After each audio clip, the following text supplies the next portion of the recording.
Welcome back to CryptosRUs. I'm George. We're all George. So we're starting out the day. It's a little bit later than usual. Today, the U.S. market is not doing too good. Dow is down. Ooh, that is not the right. Let's go to the U.S. here. Dow is down minus 341. So today is not a good day. But Bitcoin overall is a little bit lower than yesterday, but overall still going sideways, right? Um, just a whole lot of sideways movement right now. And same thing with Ethereum, even though it hasn't gone up more. But look at this, it's still going sideways. But we always have new news that are bullish. For example, I've been talking a lot about adoption, right? And how there's FOMO with institutions and public trade companies and private companies. Today, we get another example. We get another example that, look at this. Semler Scientific announces Bitcoin treasury strategy. What does this mean? Well, they announced that they purchased 581 Bitcoins for $40 million, and they will probably continue to do this. Now, if you're wondering who is Semler Scientific, well, they are a $221 million market cap company.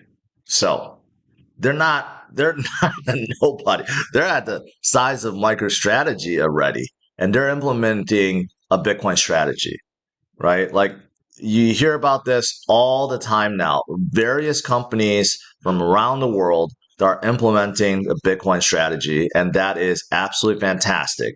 And again, this contributes to the supply shock. We know it's happening already, but there's more and more.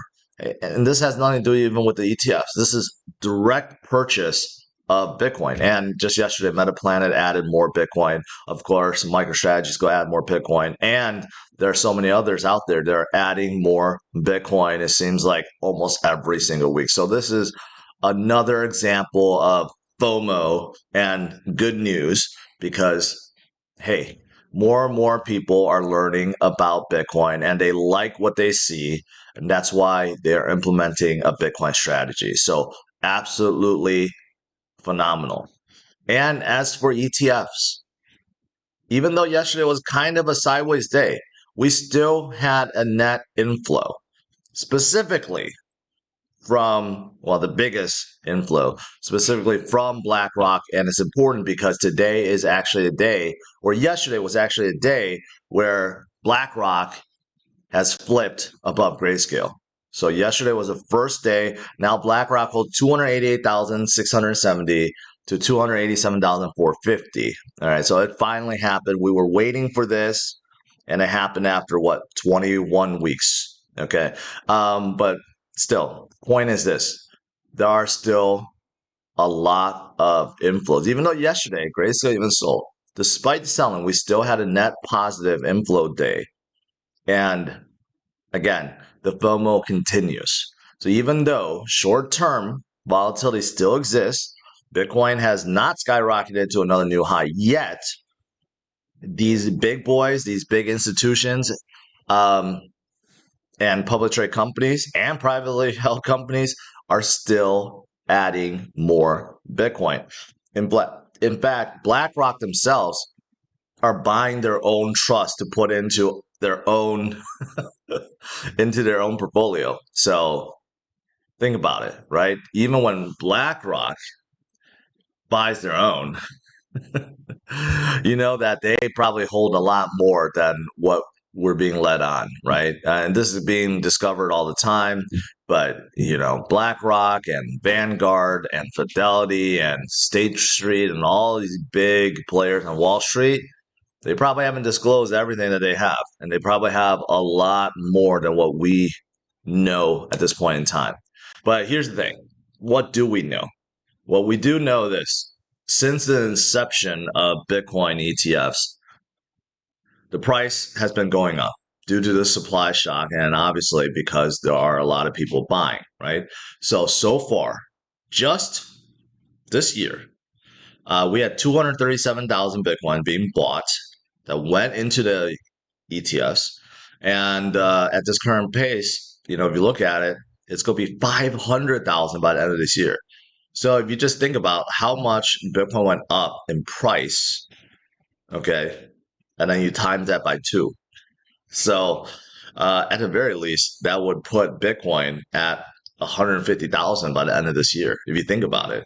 So we're basically doubling. So we're not in June yet, but June is around the corner. But we still have second half of this year. And imagine if the ETF soak up twice the number of Bitcoin that it has already. Well, that means the price will probably double and or maybe even higher, right? So again, not rocket science, pretty easy to understand. Here's something else that's pretty easy to understand, the 21-week moving average.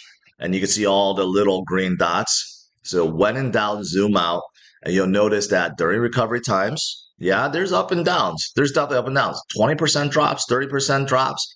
Yeah, it happens, right? But you'll notice that Bitcoin tends to utilize this 21-week moving average as a support. It bounces off of it and it continues to go. And this 21-week moving average is at an all-time high right now, a lot higher than 2021, right? So you could see that, yeah, even though we had some bounces, we had some up and downs, overall, we're still utilizing this 21-week moving average and we're just climbing higher. It's just a matter of time we form another leg up to the 80s, and then it's just a matter of time we break through 6 figures to 100,000 plus. Again, you just have to be patient. Things are moving according to plan, and nothing really has changed other than a whole lot of FOMO from the institutions. That's really what it comes down to.